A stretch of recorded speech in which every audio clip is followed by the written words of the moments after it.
मजाक अपना भी उड़ाइए, दूसरों का भी उड़ाइए। अगर दूसरे का उड़ा है बहुत मजा आ रहा है और अपना उड़ाने पर आप नाराज हो जा रहे हैं, इसका मतलब कर लो। ये साहस रखिए कि कोई आपका भी मजाक उड़ाए तो पूरी शिद्दत के साथ उसका सामना करें। और सबसे कठिन काम अपना मजाक उड़ाना है। अभी जैसे हमने अपना उड़ाया, सही में ऐसा हुआ। इधर हम पकड़े थे चाय, उसको मैंने कहा आप लोग आइए यार, ठीक है, जिनको इनको जाना ना हो चले जाए। अब जिनको बैठना है जल्दी से आ जाइए। अरे तो कोई गया ही नहीं है, तो काफी लोग हैं अभी। हम तो सोचे जब चले जाएंगे। ये ही शिल्पायन की खासियत है।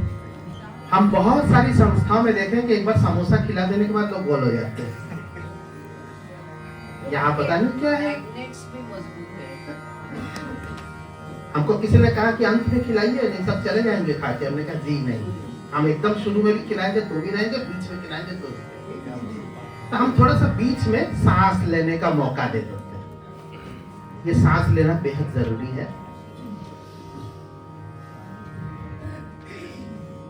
और समोसा बहुत अच्छी चीज है क्योंकि इसमें देखो संवाद है, स्वर संवाद, सा मो सा म सा। तो ये जो संवाद होना बेहद जरूरी है। सरज मध्यम भाव है इसके अंदर। नहीं, ताली बजाने से थोड़ी होगा। समोसा से एक चीज और भी आता है, समस्या। तो समस्या का समाधान भी करना सीखिए और समोसा का संवाद स्थापित करें।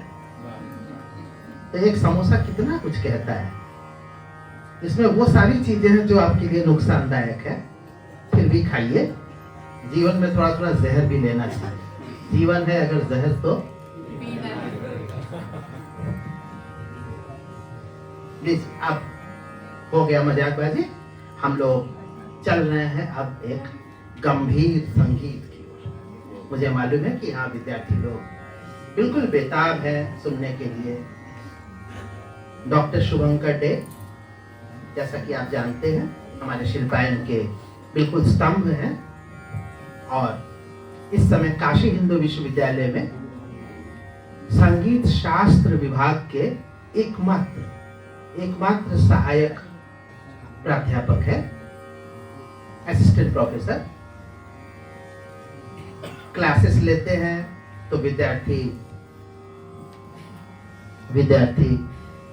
कई लोग हैं जो डरते बहुत हैं, घबराते भी हैं, लेकिन क्लास करने जाते हैं क्योंकि अंततः वही चीजें टिकती है।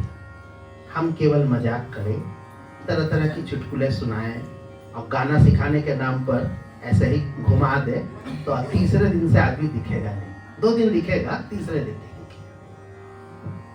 तो काम में समर्पण, अपने काम के प्रति ईमानदारी।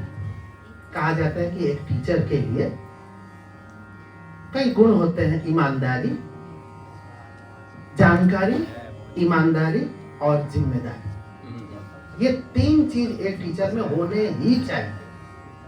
अगर वो बहुत ईमानदार है, सिखाने के लिए बैठ गया, आता जाता कुछ नहीं है, जानकारी है ये नहीं है, दिन भर रगड़ रहा है, लेकिन ना तो उसके पास है ना विद्यार्थी के पास जाएगा।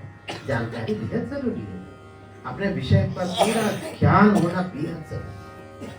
और साथ ही साथ ईमानदारी। इस ईमानदारी के न रहने से हमारे संगीत में इतना बड़ा नुकसान हुआ, विशेष रूप से काशी में हुआ कि लोग अपने बेटे तक को सिखाने के लिए महंगे थे। अपने बेटे को सिखाने में भी सोचते थे कि थोड़ा छुपा ले। हम लोगों ने वो जमाना देखा है और हमसे पहले वो जमाना तो बिल्कुल कायम था। लोग भतीजे भांजे तो छोड़िए, अपने बेटे तक को सिखाने के लिए ऐसे उन चीजों को ऐसे संभाल के रखते थे कि वो कोई चिड़िया भी ना सुन सके, अपने पास संभाल के रखते थे। और संभाले उस सोने चांदी हीरे मोती जो कुछ भी था, जवाहरात, सब लेकर के कब्र के अंदर चले गए और संगीत का इतना बड़ा नुकसान किया, कुछ कहने का नहीं। उन्होंने उन चीजों को ना तो छपने दिया, ना विद्यार्थियों को सिखाया, ना कुछ किया। अगर उनके पास कोई सेमिनार वगैरह का आता था, मैं देखा हूँ सेमिनार में पहुंचे हैं, लेकिन थोड़ी देर बाद वहां से तबीयत खराब हो जाती, करके अपना धीरे से निकलते। बहुत बड़े विद्वान थे, बहुत बड़े, इतने जानकार थे। बेचू में गए सेमिनार में बाहर खड़े हैं, थोड़ी देर बाद घूम गए। नहीं, एक सज्जन थे बैठे, उनके पास भी बहुत जानकारी थी, मैं जानता हूं उनको भी बहुत ज्यादा जानकारी थी, काफी बड़े वरिष्ठ थे। बैठे, अरे थोड़ा ये अब क्या वो सब चीजें ये थोड़ा सुनिए करके, बस एकदम यमन जौनपुरी में घुमा फिरा करके लोग पूछते रह गए, बताते रह गए, लेकिन वो जौनपुरी से आगे जाइए नहीं, सीधे ऐसे ही बता दे, ऐसे ही बता दे, बस यही सब कर करके खत्म।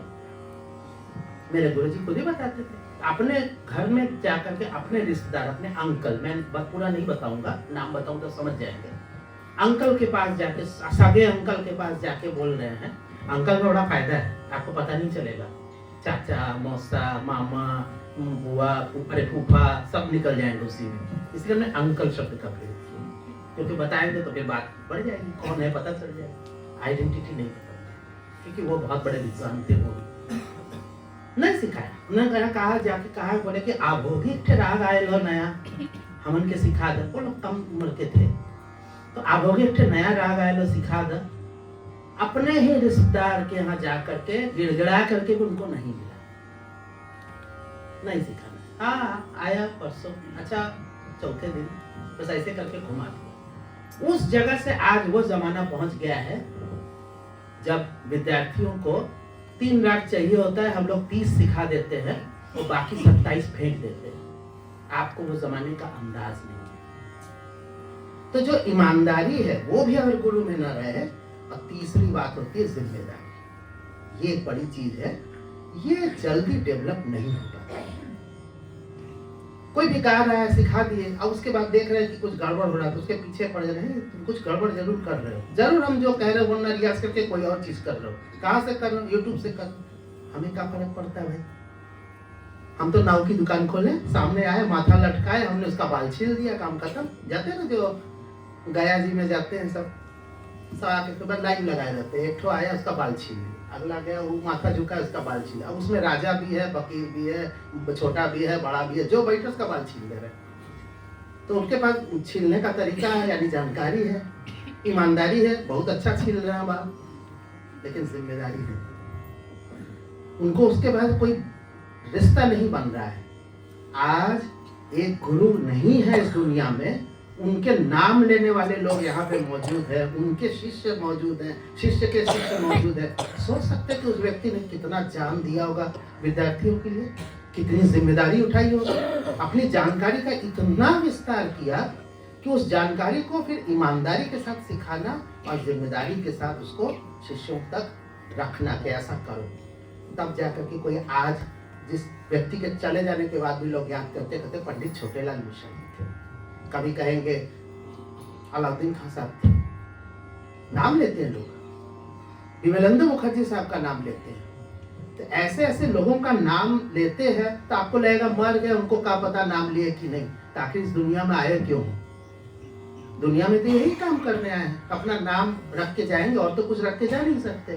तो इसलिए अपने अंदर वो जिम्मेदारी उठा लीजिए। कल को आप में से अधिकांश लोग टीचर बनेंगे कहीं ना कहीं। टीचर मतलब सैलरी लेने वाला नहीं, सैलरी लेने वाला भी टीचर होगा। आप अपने घर में सिखाएंगे, अपने अगली पीढ़ी को, अगले शिष्यों को सिखाएंगे, दोस्तों को, भाई बंधुओं को सिखाएंगे, रील बना करके फेसबुक में लगा कर भी सिखाएंगे। तो ये जो सिखाने की चीजें होंगी उसमें जिम्मेदारी, ईमानदारी और साथ में जानकारी, तीनों को पूरा लैस हो लीजिए, उसके बाद आगे बढ़िए। बस इतनी सी बात है। वो मैंने इन सब बातों को क्यों कहा, क्योंकि मुझे लगता है कि मेरा विद्यार्थी या मेरा शिष्य, मेरा पुत्र डॉक्टर शुभंकर डे में ये तीनों चीजें मुझसे भी ज्यादा है। मैं पता करता रहता हूँ काशी हिंदू विश्वविद्यालय में, पता करता रहता हूँ कौन क्लास ले रहा है, कौन नहीं ले रहा है, आज क्या हुआ क्या नहीं हुआ, सब पता करता हूँ।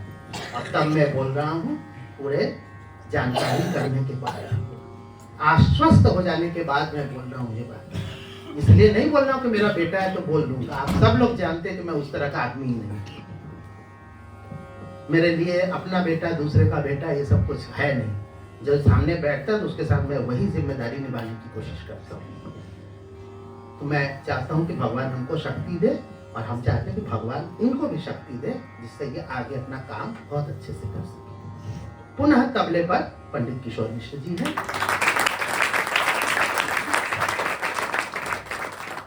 शुभंकर के बहुत अच्छे गायन में जब हुआ है। कई सारे में पंडित किशोर मिश्र जी रहे हैं, रिकॉर्डिंग हम सुनते हैं तो लगता है कि एक बहुत ही यादगार कार्यक्रम हुआ था जो मेरे जीवन का 51 घंटे तक लगातार चलने वाला कार्यक्रम था, जो मेरे 51वें जन्म दिवस पर 51 विद्यार्थियों ने 51 राग प्रस्तुत किए थे। ये 2015 में, हाँ कब हुए 51, हाँ 2015। तो 2015 में हुआ था। यही बगल में एक हॉल है, उसमें जो 24 तारीख को शुरू हुआ तो वो 26 तारीख को खत्म हुआ। रात दिन चला और इतने विद्यार्थियों ने किए थे। एक बीच रात में एक परफॉर्मेंस जो था, मेरे ही कहने के बाद इसने राग दरबारी कांगड़ा प्रस्तुत किया था। उस समय रात को 12-1 बजे थे और पंडित जी बजा रहे थे। वो जो उस समय इन दोनों का एक ग्रंथि बंधन, मेल बंधन संगीत का हुआ, ताल का, सुर का, वो यादगार था। उस समय कई लोग थे जो यहाँ बैठे भी हैं, आप भी जानते हैं, वो भी जानते हैं कि उस समय क्या एक आनंद बीच रात में दरबारी का क्या होता है, वो मिलता है। उसमें भी पंडित किशोर मिश्र जी थे। ऐसे ऐसे बहुत सारे कार्यक्रम में आपने संगत की और मुझे लगता है आनंद जी कभी आप उनका संगत नहीं किए, क्या किए हैं कार्यक्रम? 1-2 बार पर। तो आज आनंद जी हमारे साथ बैठे हैं, आनंद को द्विगुणित करते हैं। चलिए आनंद की इस गंगा में सभी अवगाहन करते हैं। राग वसंत, राग वसंत हमेशा भूल जाते।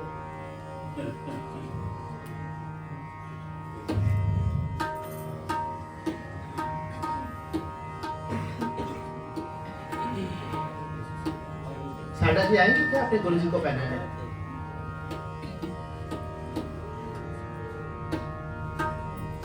साडा जी हमको गुरु जी बोलते हैं, लेकिन एक्चुअली हम नहीं हैं, शुभंकर इनके गुरु जी।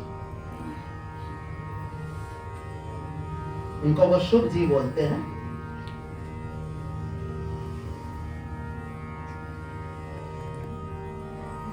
डॉक्टर शुभंकर देखो,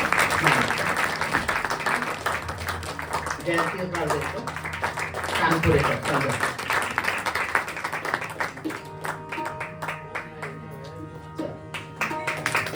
देवाशीष देखो, अच्छे उद्घोषणा कीजिए।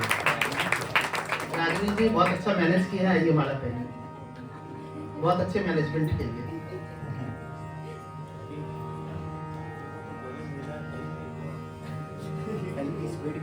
अच्छा अच्छा, बुलेट ट्रेन